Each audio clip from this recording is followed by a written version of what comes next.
안녕하세요. 오비탈 월요일 모닝 브리핑 주간 투자 전략입니다. 지난주 미국에서는 물가가 여전히 높다는 지표와 함께 고용시장이 생각보다 불안정하다는 충격적인 소식이 전해졌는데 사실 그렇게 충격적이지 않았어요. 그럼에도 불구하고 나스닥과 S&P 500이 굉장히 강력한 모습을 보여주었죠. 이 부분에 대해서 제가 내린 결론은 이제 시장은 더 이상 인플레이션을 걱정하기보다는 이제 리세션과 디플레이션으로 옮겨왔다고 생각을 하게 됐어요. 즉 CPI가 하락하는 디스인플레이션을 호재로 반응하기보다는 이제 다가온 리세션의 공포, 소위 아래 공포를 반영하면서 오히려 어느 정도 유지되는 CPI를 긍정적으로 바라보고 있는 단계가 아닐까 하는 생각을 하게 되었네요. 시장에 참여한 지 3년 미만의 투자자들한테는 인플레이션이 오히려 공포스러운 단어겠지만 사실 08년도 그 리먼 브라더스 혹은 서브프라임 사건 이후에 10여 년간 중앙은행이 쌓아온 건 인플레가 아니라 사실 디플레이션이기 때문이죠. 일단 자세한 이야기는 뒤에 투자 전략 파트에서 다시 해보기로 하고 오늘은 노동시장의 벤치마크 수정 이야기와 함께 이번 주 예정된 미국의 소매 판매, 주택 착공 건수 그리고 주요 중앙은행의 정책 결정 등을 먼저 알아볼게요. 지난주 미국 경제는 인플레이션과 고용이라는 연준의 두 가지 목표 모두 시험대가 올라와서는 보여주었죠. 먼저 물가 지표를 보면 8월 근원 소비자 물가 지수가 전년 대비 3.1% 상승하면서 여전히 높은 인플레이션 압력을 시사하긴 했어요. 특히 항공료나 호텔 같은 여행 관련 서비스 가격이 여전히 높은 가격을 유지하면서 근원 서비스 물가를 연준 목표치인 2%보다 훨씬 높게 끌어올렸죠. 생산자 물가 지수인 PPI 역시 인플레이션이 2%보다는 3%에 가깝게 움직이고 있음을 보여주고 있긴 해요. 더 큰 이슈는 사실 고용시장이었는데 미 노동부의 예비 벤치마크 수정 결과가 지난 2024년 4월부터 25년 3월까지 총 비농업 부분 고용이 기존 발표보다 무려 91만 1천 건이나 적었던 것으로 나타났어요. 이는 사상 최대 규모의 하향 수정으로 이 기간 동안 월 평균 고용 증가율이 기존 14만 9천 건에서 7만 3천 건으로 절반 이상 줄어들었다는 것을 의미하지요. 8월에 최근 3개월 연평균 고용 증가 역시 2만 9,300건으로 팬데믹 이후 가장 느린 속도를 기록했어요. 즉 전반적인 고용 시장의 발판이 예상보다 훨씬 취약했다는 사실이 드러난 거죠. 지난주 글로벌 시장에서는 각국 중앙은행의 상이한 결정에 눈에 띄긴 했죠. 유럽 중앙은행은 금리를 2%로 동결하면서 두 회 연속 정책을 유지했어요. 반면 터키는 시장 예상보다 훨씬 공격적으로 금리를 250bp 인하했고 아르헨티나는 선거 결과에 따라 정치적 리스크가 부각되면서 시장의 압력을 받게 되었네요. 한편 영국은 7월 월간 총생산량 그러니까 GDP가 0%를 기록하면서 성장에 정체된 상태를 보여줬고 산업 생산은 0.9%, 제조업 생산은 1.3%로 각각 하락하면서 경제 전반의 모멘텀을 상실한 걸 시사했습니다. 지금 보시면 알겠지만 전 세계적으로 경제가 그렇게 좋지가 못해요. 유럽도 그렇고 영국을 비롯해서 전 세계적으로 경제가 좀 하향하고 있는 걸 보여주고 있는데 이게 만약에 95년부터 00년도에 미국의 슈퍼사이클 그러니까 컴버블 시절에 보였던 것처럼 만약에 미국 여괴의 어떤 나라에서 경제 박살나면서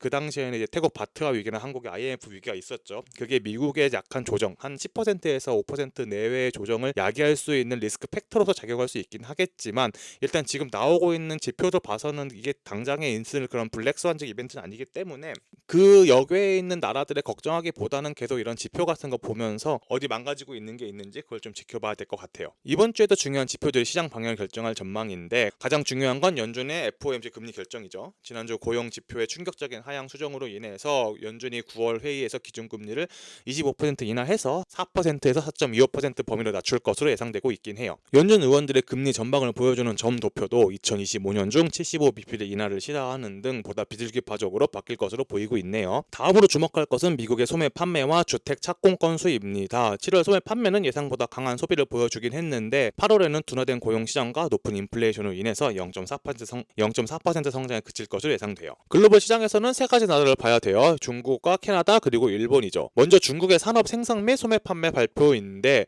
중국의 8월 산업 생산은 5.6%, 소매 판매는 3.8%의 전년 대비 성장이 예상되고 있어요. 이는 지난달에 예상보다 부진했던 수치인 산업 생산과 소매 판매 각각 5.7%와 3.7%에서 소폭 반등한 수치이긴 한데 그래도 기저의 약세는 지속될 것으로 전망되고 있네요. 사실 최근 몇 달간 중국의 경제 지표는 전반적으로 기대에 미치진 못했어요.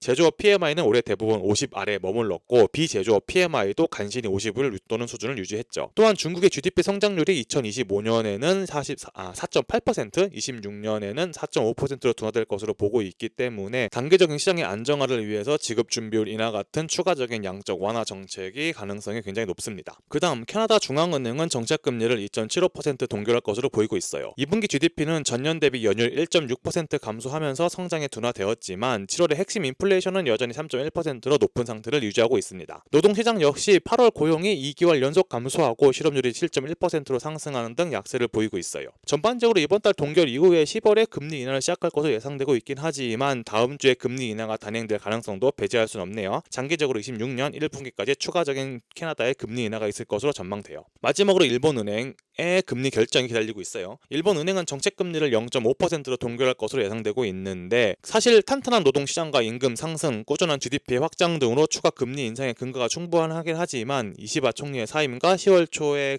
예정된 자민당 총재 선거로 인해서 정치적 불확실성이 정책 결정에 영향을 미치고 있어요. 이런 불확실성으로 인해서 다음 금리 인상 시점은 기존 8월에서 내년 초로 느껴질 것으로 전망되고 있고요. 일본은행은 정치적 재정적 전망에 대해 불확실성이 해소될 때까지 관망세를 유지할 것으로 보이고 금리 인상은 2026년 1월에 재개돼서 0.75% 수준으로 오를 것으로 예상됩니다. 작년 시장에 큰 충격을 주었던 엔킬의 청산과 같은 문제는 잠시 기억에서 지워도 될 것 같네요. 이번 주에 토픽으로는 노동시장의 벤치마크 수정이었죠. 이게 상당히 핫한 주제였는데 이게 내용을 알아보게 되면 미 노동부의 예비 벤치마크 수정 결과 지난해 4월부터 올해 3월까지의 고용 증가세가 당초 발표보다 훨씬 약했던 것으로 나타났거든요. 이 기간 동안 총 비농업 부분 고용이 기존보다 47만 5천 건에서 79만 건 정도 적었을 것으로 전망되고 있어요. 이는 월 평균 고용 증가가 14만 9천 건이 아니라 8만 3천 건에서 11만 건 수준이었다는 걸 의미하게 되죠. 월별 고용 통계는 기업 설문조사를 바탕으로 하기 때문에 사실 실제 고용 현황을 담은 세금 기록과는 차이가 있을 수 있긴 해요. 이번 수정이 이러한 차이를 바로잡는 작업이긴 한데 최근 몇 년간 이빈자 유입과 설문 응답률 하락 같은 것들이 고용 수치에 영향을 미쳤을 것으로 보이고 있어요. 그래도 이번 하향 수정이 노동시장이 생각보다 빠르게 둔화되고 있음을 보여주긴 하지만 작년처럼 심각한 경기 침체 신호로 해석되지는 않을 것 같아요.